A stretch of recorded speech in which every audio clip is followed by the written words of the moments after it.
সবাইকে নমস্কার। আজ তৈরি করব মজাদার ইলিশ মাছ দো পেঁয়াজা। কীভাবে ইলিশ মাছ দো পেঁয়াজা করি সেটা দেখতে হলে সাথেই থাকো আর দেখতেই থাকো।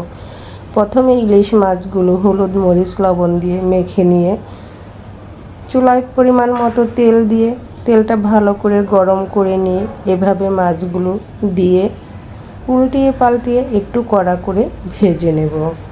তবে ইলিশ মাছ একটু কড়া করে ফ্রাই করে খেতে কিন্তু দারুণ মজা লাগে। ইলিশ মাছ পছন্দ করে না এমন মানুষ খুবই কম পাওয়া যাবে। ইলিশ অতি স্বাদের মাছ, খেতে দারুণ মজাদার। আর সেই মজার মাছটা যদি আরেকটু সুন্দর করে রান্না করা যায় তাহলে খেতে 100-এ 100।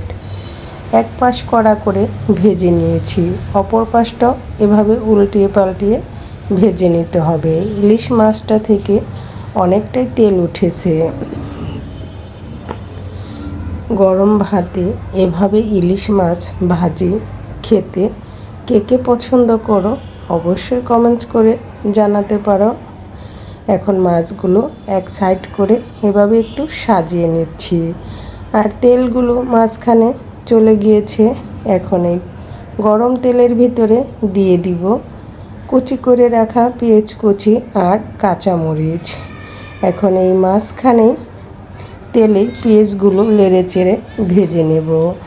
আর চারপাশ দিয়ে ইলিশ মাছগুলো একটু কড়া হয়ে ফ্রাই হতে থাকবে। স্বাদ মতো লবণ দিয়ে পেঁয়াজ কুচিগুলো এভাবে নেড়ে চেড়ে একটু ভেজে নিতে হবে। খুব বেশি কড়া করে ভেজে নেওয়া যাবে না। হালকা একটু ব্রাউন কালার হয়ে আসলে পেঁয়াজগুলোর সাথে মাছগুলো নেড়ে চেড়ে একটু মিশিয়ে আবার ভেজে নেব।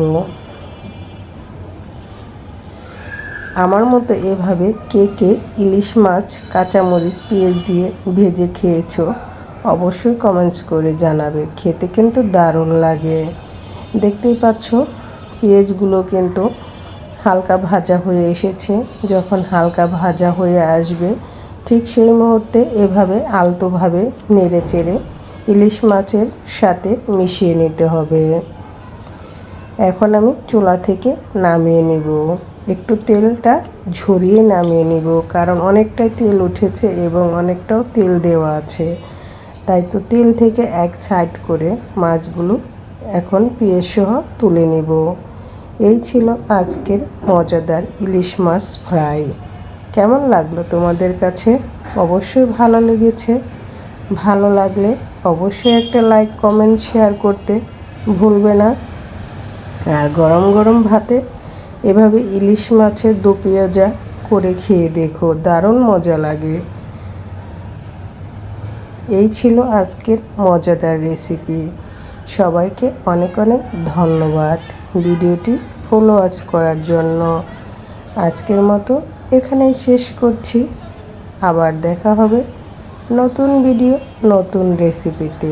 আর আমার সাথে এভাবে যুক্ত থাকলে নতুন নতুন রেসিপি অবশ্যই দেখতে পাবে।